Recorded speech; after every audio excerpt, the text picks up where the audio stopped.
YCP ఎంపీలతో YS Jagan సమావేశమయ్యారు. Budget సమావేశాల్లో కేంద్రాన్ని నిలదీయాలని ఎంపీలకు సూచించారు Jagan. MP Pilli Subhash చంద్రబోస్కు class speaker Jagan. చంద్రబాబును కలుస్తా అంటూ వైసీపీ నేతలను టార్గెట్ చేశారు పిల్లి సుభాష్ చంద్రబోస్. రామచంద్రపురంలో మెప్మా ఇళ్ల వ్యవహారంలో పేదలను మోసం చేశారనే ఆరోపణలు చేశారు పిల్లి. పేదల గృహ నిర్మాణం పేరుతో 1,23,00,000 దోచుకున్నారని ఆరోపించారు పిల్లి. ఎంపీ బోస్, మాజీ మంత్రి వేణు వర్గాల మధ్య కూడా విభేదాలు ఉన్నట్లుగా తెలుస్తోంది. దీనిపై మరిన్ని అప్డేట్స్ మా కరెస్పాండెంట్ కిరణ్ అందిస్తారు. కిరణ్, ఏంటి దీనికి సంబంధించి ఏ విధంగా చూడాలి? నేరుగా కేంద్రాన్ని ఢీకొట్టబోతున్నారా? కేంద్రాన్ని ప్రశ్నించేటువంటి పరిస్థితి అంటే భారతీయ జనతా పార్టీ విషయంలో ఏ విధంగా ఉంటుందని గతంలో కూడా చాలా రకాలైనటువంటి చర్చలు కావచ్చు, లేకపోతే చాలా రకాలైనటువంటి అంశాలను కూడా తెర మీదకి తీసుకొచ్చినటువంటి పరిస్థితి ఉంది. పిల్లి సుభాష్ చంద్రబోస్ అంశానికి సంబంధించి కూడా జగన్ క్లాస్ పీకినట్లుగా తెలుస్తోంది. అప్డేట్స్ ఏంటి ఓవరాల్గా? వైఎస్ఆర్సీపీ ఎంపీలతో జగన్మోహన్ రెడ్డి నేడు సమావేశమయ్యారు. రాజ్యసభ సంబంధించిన 7 మంది ఎంపీలు, లోక్సభకు సంబంధించిన 4 ఎంపీలు, మొత్తం 11 మంది ఎంపీలతో ఆయన సమావేశమయ్యారు. రాబోయే బడ్జెట్ సమావేశాల్లో కేంద్ర ప్రభుత్వాన్ని నేరుగా నిలదీయాలంటూ ఆయన సూచించడం జరిగింది. ఏదైతే ఉపాధి హామీ పథకం పైన కానీ పీపీపీ మోడల్, ఏదైతే ప్రభుత్వ ప్రైవేట్ పార్ట్నర్షిప్, ప్రభుత్వ మెడికల్ కాలేజీలు ప్రైవేటీకరణ అంశం కానీ, రాష్ట్రానికి రావాల్సిన నిధుల వ్యవహారం కానీ, అటు రైల్వే జోన్ అంశం కానీ, ప్రత్యేక హోదా అంశం పైన, ఇలా ఈ అన్ని అంశాలపైన, రాష్ట్రానికి రావాల్సిన నిధులపైన కూడా నేరుగా కేంద్ర ప్రభుత్వం పైన పోరాటం చేయాలంటూ ఆయన ఇప్పటికే సూచించారు. రామ్జీ పథకం, ఏదైతే మహాత్మా గ్రామీణ హామీ ఉపాధి పథకాన్ని 125 రోజులకు పెంచారు, 100 రోజుల నుంచి 125 రోజులకు పెంచారు. అవి దేనికి ఉపయోగపడవంటూ గత పార్లమెంట్ సెషన్స్ లోనే ఎంపీలు మిథున్ రెడ్డి, అవినాష్ రెడ్డి నేరుగా ప్రధానమంత్రి మోడీ పార్లమెంట్ లో ఉండగానే విమర్శించడం జరిగింది. మరోపక్క రాష్ట్రానికి రావాల్సిన నిధులు, అదేవిధంగా ప్రైవేటు మెడికల్ కాలేజీల అంశం పైన, ప్రభుత్వ మెడికల్ కాలేజీను ప్రైవేటీకరణ చేస్తున్న చంద్రబాబు ప్రభుత్వం ద్వంద్వ నీతి పైన కూడా గట్టిగా పోరాడాలని సూచించారు. ఇప్పటికే వైద్య ఆరోగ్య శాఖ మంత్రి అయితే JP Nadda private college PPP model మంచిదంటే ఆయన ఇచ్చిన లేఖ కూడా రాష్ట్ర రాజకీయాల కలకలం రేపు. దీనిపైన మొత్తం ఈ పార్లమెంట్ సమావేశాల్లో పీపీపీ మోడల్, ఇటు రాష్ట్రానికి రావాల్సిన నిధులు, అటు వచ్చేసి గ్రామీణ జాతీయ ఉపాధి హామీ పథకాన్ని నిర్వీర్యం చేస్తున్నారు. రాష్ట్రానికి రావాల్సిన నిధులు రాష్ట్ర ప్రభుత్వ వెన్నముక్కను విరగొట్టడానికి కేంద్ర ప్రభుత్వం ప్రయత్నం చేస్తుందంటూ నేరుగా గతంలో విమర్శించారు. ఆ మొత్తం వ్యవహారాలు ఈ 4 అంశాలపైన కూడా నేరుగా పార్లమెంట్ సమావేశాల్లో నిలదీయాలని ఎంపీలకు సూచించారు.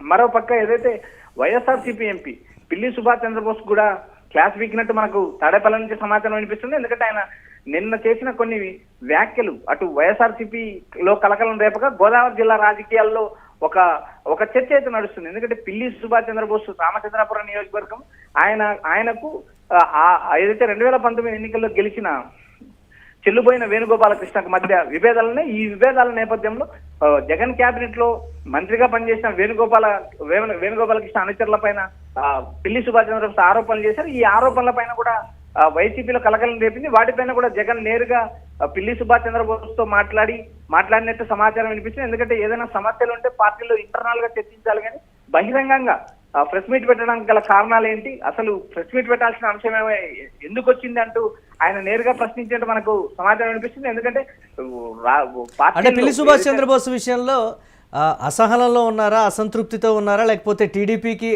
అనుకూలంగా ఉన్నారా అని కూడా ఒకంత అడిగినట్లుగా కూడా తెలుస్తోంది. ఈ కోణాన్ని ఎలా చూడాలంటారు కిరణ్? మురళి, మరో 4 నెలల కాలంలోనే ఆయన రాజ్యసభ సభ్యత్వం ముగుస్తుంది. ఎందుకంటే ఆయనకు జూలై వరకు రాజ్యసభ పదవీ కాలం ఉంది. దాదాపు 4 నెలల పదవీ కాలం ఉంది. ఈ 4 నెలల పదవీ కాలం ముందే ఆయన గత ఎన్నికల్లో తన కుమారుడికి సీట్ ఇప్పించుకున్నాడు. రామచంద్రాపురం నుంచి ఓడిపోవడం జరిగింది. అయితే ఓడిపోయిన తర్వాత కూడా ఆ రామచంద్రాపురం ఇన్ఛార్జ్ గా బోస్ కుమారుడే కొనసాగుతున్నాడు. అయితే ఇప్పుడు వేణు వర్గాన్ని, ఏదైతే గతంలో మంత్రిగా పనిచేసిన వేణు వర్గాన్ని టార్గెట్ చేయాల్సిన అవసరం ఏముంది? ఇప్పుడు వేణు నియోజకవర్గం కూడా రాజమండ్రి రాజమండ్రి సిటీకి మార్చారు. సిటీకి మార్చినప్పుడు ఇప్పుడు అదే పనిగా తెరపైకి ఈ అంశాన్ని ఎందుకు తీసుకొచ్చారు? గతంలో జరిగిన అంశాన్ని ఇప్పుడు అదే పనిగా బయటికి తీసి దాన్ని నేను నేరుగా పేదలకు న్యాయం చేయడానికి సీఎం చంద్రబాబును కలుస్తానంటూ పిల్లి చేసిన వ్యాఖ్యలు రాజకీయ వర్గాల్లో కలకలం రేపాయి. నేరుగా సమస్యలుంటే అధినేతతో నాతో నేరుగా సంభాషించండి, మీడియాకి ఎక్కద్దంటూ జగన్ ఇప్పటికే బోస్ క్లాస్ విగ్నెట్ సమాచారం. గతంలో ఏదైతే ఉన్న వర్గ విభేదాలు కానీ, ఏదైనా పార్టీలో ఇంటర్నల్ గా సమస్యలు ఉంటే నేరుగా తనతో కానీ జిల్లా అధ్యక్షులతో కానీ చర్చించమని ఆయన నేరుగా సూచించినట్టు మనకు సమాచారం వినిపిస్తుంది. మురళి, అయితే ఇతర నేతల అంశం కూడా ఒకంత చర్చకు వచ్చినట్లుగా తెలుస్తోంది. అంటే నేతల మధ్య కోఆర్డినేషన్ కావచ్చు, లేకపోతే అసంతృప్త నేతలు ఎవరు, ఇనాక్టివ్లో ఉన్నటువంటి నేతలు ఎవరు అనేది కూడా ఐడెంటిఫై చేసినట్లుగా కూడా ఈ నేపథ్యంలో తెలుస్తోంది. దీనికి సంబంధించి ఏంటి కిరణ్? ఎస్ మురళి, ఇప్పటికే వైఎస్ఆర్సీపీ ఎంపీల పనితీరుతో పాటు రాష్ట్రంలో 175 నియోజకవర్గాల ఎంపీల 175 నియోజకవర్గాల ఇన్ఛార్జీల పనితీరుతో పాటు పార్టీలో ఎవరు యాక్టివ్ గా పనిచేస్తున్నారు, 25 పార్లమెంట్ స్థానాల్లో ఎవరెవరు యాక్టివ్ గా ఉన్నారు, ఎవరెవరు ఇన్యాక్టివ్ గా ఉన్నారు, పార్టీకి సంబంధించిన కమిటీలు కానీ పార్టీకి సంబంధించిన వ్యవహారాలు కానీ ఎవరు పూర్తి చేస్తున్నారనే అంశం పైన నేరుగా